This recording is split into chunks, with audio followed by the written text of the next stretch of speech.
ఈరోజు మనం టెక్ ప్రపంచంలోనే ఓ పెద్ద ఫెయిల్యూర్ స్టోరీ గురించి మాట్లాడుకుందాం. ఒకప్పుడు ప్రపంచాన్ని ఏలిన రెండు దిగ్గజాలు నోకియా మరియు మైక్రోసాఫ్ట్ ఎలా చేతులు కలిపాయి, ఆ తర్వాత వేల కోట్ల డాలర్ల నష్టంతో ఎలా ముగిసిపోయాయో వివరంగా చూద్దాం. ఈ కథం మొత్తానికి గుండెకాయలాంటిది నంబర్ $7.5 బిలియన్. ఇది ఊహకే అందనంత పెద్ద మొత్తం కదా. మైక్రోసాఫ్ట్ తన ఫోన్ బిజినెస్లోంచి కోల్పోయిన విలువ ఇది. ఇంత డబ్బు ఎలా ఆవిరైపోయింది? ఇదేదో మనం ఊహించి చెప్తున్న మాట కాదు. ఇది నేరుగా మైక్రోసాఫ్ట్ వాళ్ల 2015 ఫైనాన్షియల్ రిపోర్ట్ నుంచి తీసుకున్నది. వాళ్లే స్వయంగా ఒప్పుకున్నారు, తమ నోకియా ఫోన్ బిజినెస్ విలువలోంచి $7.5 బిలియన్ రైట్ ఆఫ్ చేశామని. అంటే ఆ డబ్బు పూర్తిగా నష్టపోయినట్టే లెక్క రాసుకున్నారు. ఈ కూటమి ఎంత ఘోరంగా విఫలమైందో చెప్పడానికి ఇంతకన్నా పెద్ద సాక్ష్యం అవసరం లేదు. సో ఇక్కడ మన ముందున్న అసలు ప్రశ్న ఇదే. మార్కెట్ను శాసించిన రెండు పెద్ద కంపెనీలు చేతులు కలిపితే అద్భుతాలు జరగాలి, కాని ఫలితం ఇంత దారుణంగా ఎందుకొచ్చింది? ఈ విశ్లేషణలో ఈ ప్రశ్నకు సమాధానం వెతుకుదాం. సరే, ఈ పతనం గురించి పూర్తిగా అర్థం చేసుకోవాలంటే మనం ముందుగా నోకియా ఒకప్పుడు ఎంత పెద్ద సక్సెస్నో చూడాలి. ఒక టైంలో మొబైల్ ఫోన్ అంటే నోకియా, నోకియా అంటే మొబైల్ ఫోన్ అనెంతగా ఉండేది. ఆ గోల్డెన్ డేస్ గురించి ఇప్పుడు చూద్దాం. నోకియా జర్నీ చూస్తే నిజంగా ఆశ్చర్యమేస్తుంది. ఎక్కడో 1865లో ఫిన్లాండ్లో ఒక చిన్న కలపమిల్లుగా మొదలై 1990ల నాటికి టెలికాం రంగంలోకి అడుగుపెట్టింది. ఆ తర్వాత అతి తక్కువ టైంలోనే వరల్డ్ మొబైల్ మార్కెట్కి రారాజుగా మారింది. వాళ్ల ట్రాన్స్ఫర్మేషన్ నిజంగా అసాధారణం. ఆహా, ఈ రింగ్ టోన్! ఎంతమందికి ఇది జస్ట్ ఒక సౌండ్ కాదు, ఒక జ్ఞాపకం కదా. ఫ్రాన్సిస్కో టార్గా స్వరపరిచిన గ్రాండ్ వాల్స్లోని ఈ చిన్న మ్యూజిక్ నోకియా మన లైఫ్స్లో, మన కల్చర్లో ఎంతలా కలిసిపోయిందో చెప్పడానికి ఒక పర్ఫెక్ట్ ఎగ్జాంపుల్. అయితే అంతా బాగుంది అనుకుంటున్న టైంలో మార్కెట్లో ఒక పెను తుఫానొచ్చింది. ఈ మార్పు నోకియా సామ్రాజ్యాన్నే కుదిపేసింది. అదే స్మార్ట్ఫోన్ విప్లవం.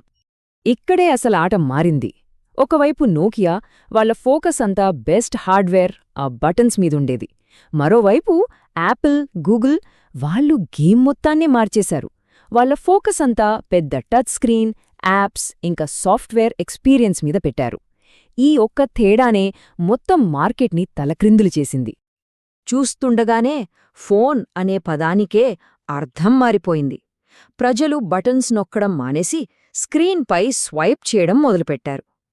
ఈ టెక్నాలజీ మార్పును, ఈ కొత్త అలవాటును పాత కంపెనీలు అందుకోలేకపోయాయి. మార్కెట్లో ఇలా వెనకబడిపోతున్న నోకియా తనని తాను కాపాడుకోవడానికి ఓ పెద్ద గ్యాంబుల్ ఆడింది. మరో టెక్ దిగ్గజంతో చేతులు కలిపింది. ఈ పార్ట్నర్షిప్ వాళ్లను కాపాడాలి. కానీ ఈ డీల్ ఐడియా చాలా సింపుల్ అండ్ పవర్ఫుల్. నోకియా దగ్గర వరల్డ్ క్లాస్ హార్డ్వేర్ ఉంది, మైక్రోసాఫ్ట్ దగ్గర సాఫ్ట్వేర్ పవర్ ఉంది. ఈ రెండూ కలిస్తే ఇక ఆండ్రాయిడ్, ఐఓఎస్లకు చెక్ పెట్టొచ్చని అందరూ అనుకున్నారు. ఆ టైంలో మైక్రోసాఫ్ట్ ఆలోచనలు కూడా చాలా పెద్దవిగా ఉండేవి. వాళ్ళు మొబైల్ ఫస్ట్, క్లౌడ్ ఫస్ట్ ప్రపంచాన్ని నిర్మించాలనుకున్నారు. ఈ పెద్ద విజన్లో నోకియాను కొనడం ఒక చాలా ముఖ్యమైన అడుగు. ఇంత పకడ్బందీగా వేసిన ప్లాన్, ఇంత పెద్ద విజన్తో మొదలైన పార్ట్నర్షిప్ ఎందుకు ఫెయిలయింది? అసలు తప్పు ఎక్కడ జరిగింది? ఇప్పుడు ఈ ఫెయిల్యూర్ వెనుకున్న కారణాలను లోతుగా చూద్దాం. రీసెర్చర్స్ ప్రకారం ఈ ఫెయిల్యూర్కి ముఖ్యంగా 4 కారణాలున్నాయి. మొదటిది, వాళ్ల పాత సింబియన్ ఓఎస్ని వదిలిపెట్టలేకపోవడం. అది అప్పటికే అవుట్డేటెడ్. రెండోది యాప్స్. యాప్స్ లేకపోతే స్మార్ట్ఫోన్ ఎందుకు పనికిరాదు. కానీ వాళ్ళు ఒక మంచి యాప్ స్టోర్ని క్రియేట్ చేయలేకపోయారు. ఇక మూడోది, కంపెనీ లోపలున్న గొడవలు. దీనివల్ల సరైన టైంలో సరైన నిర్ణయాలు తీసుకోలేకపోయారు.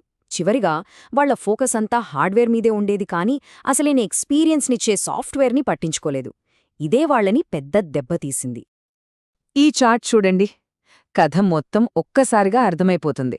ఒకవైపు ఆండ్రాయిడ్ 85%, ఐఓఎస్ దాదాపు 15%, ఇక విండోస్ ఫోన్ 1% కన్నా తక్కువ.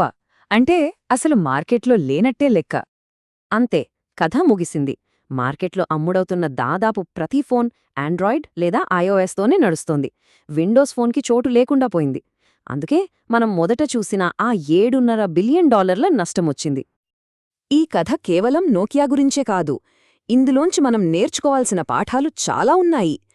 ఏ కంపెనీ అయినా ఇలాంటి నోకియా మూమెంట్ రాకుండా ఎలా జాగ్రత్త పడొచ్చో ఇప్పుడు చూద్దాం. ఈ కథలోంచి 3 ముఖ్యమైన పాఠాలు ఉన్నాయి. 1. ఎప్పుడూ కొత్తదనం కోసం ప్రయత్నిస్తూనే ఉండాలి, టెక్నాలజీతో పాటు మారాలి. 2. మన బలమేంటో తెలుసుకుని దానిమీదే ఫోకస్ పెట్టాలి. 3. అన్నింటికన్నా ముఖ్యమైంది, కస్టమర్ ఏం కోరుకుంటున్నారో విని దానికి తగ్గట్టుగా మారాలి. ఇదే విషయాన్ని కార్పొరేట్ వైఫల్యాలపై చేసిన అధ్యయనాలు కూడా స్పష్టం చేస్తున్నాయి. లీడర్స్ తమ కంపెనీ బలాలేంటి, బయట ఉన్న అవకాశాలేంటి అని సరిగ్గా అంచనా వేసి ప్లాన్ చేస్తేనే లాంగ్ టర్మ్లో సక్సెస్ అవ్వగలరు. నోకియా కథ ఒక హెచ్చరిక లాంటిది, కాని చరిత్ర రిపీట్ అవుతూనే ఉంటుంది. మరిప్పుడు ఆలోచించాల్సిన విషయమేంటంటే, నేటి టెక్ ప్రపంచంలో నోకియా చేసిన అవే తప్పులను ఏ కంపెనీ చేస్తుంది? దీని గురించి ఆలోచించండి.